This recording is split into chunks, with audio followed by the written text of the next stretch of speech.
La société en nom collectif. La société en nom collectif est la société dans laquelle tous les associés sont commerçants et sont solidairement et indéfiniment responsables de l'ensemble des dettes sociales. Elle est désignée par une dénomination précédée ou suivie des mots société en nom collectif ou du sigle SNC. Deux époux ne peuvent être associés dans une société dans laquelle ils seraient tenus des dettes sociales indéfiniment ou solidairement. Le capital de la société est divisé en parts sociales d'une même valeur. Les parts sociales ne peuvent être cédées qu'à l'unanimité des associés. À défaut d'unanimité, la cession ne peut avoir lieu,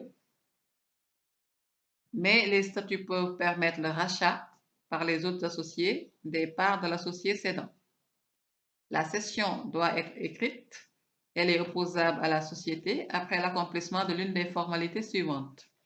Signification à la société par voie d'huissier, acceptation par la société par acte authentique, dépôt d'un original de l'acte de cession au siège de la société contre remise d'une attestation. L'acte de cession doit être publié au registre du commerce pour être opposable au tiers.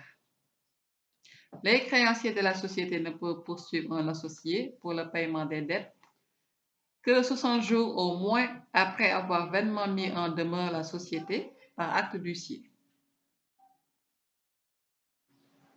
Contrôle et gérance de la société. Les statuts organisent la gérance de la société.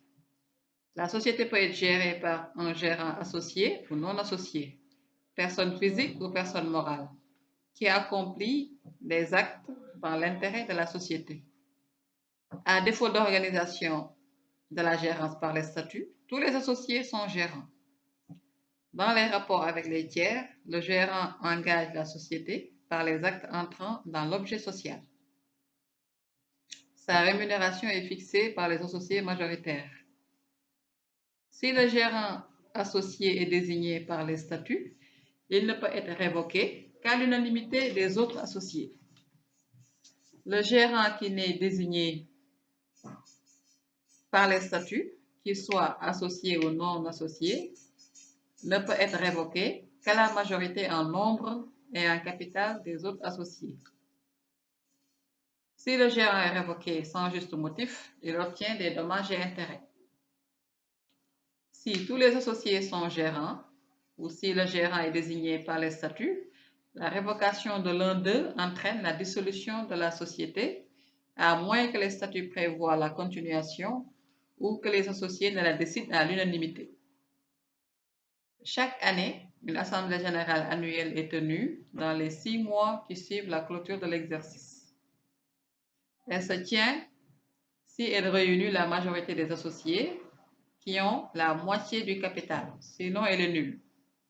Elle est présidée par l'associé majoritaire.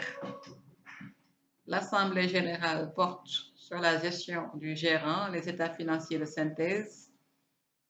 Les assemblées générales sont tenues 15 jours après information des associés avec accusé de réception. Le contrôle de la société est fait par les associés non gérants qui peuvent demander 2 fois par an tous les documents, pièces comptables, procès-verbal de décision. Ils peuvent être assistés par un expert comptable ou un commissaire aux comptes à leurs frais.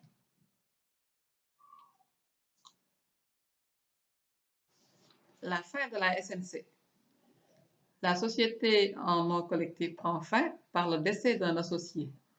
Mais les statuts peuvent prévoir que la société va continuer soit avec les associés survivants, soit avec les associés survivants et les héritiers ou successeurs de l'associé décédé, avec ou sans agrément des associés survivants. Si les associés refusent d'agréer les héritiers, les associés doivent racheter leur part.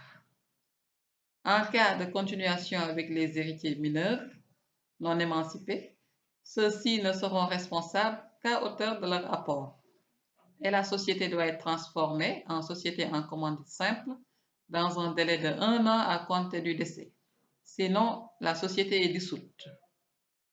La société prend fin aussi en cas d'incapacité d'un associé de l'interdiction d'exercer le commerce d'un associé, d'un jugement de faillite ou de liquidation de la société, à moins que les statuts prévoient la continuation ou que les associés ne la décident à l'unanimité.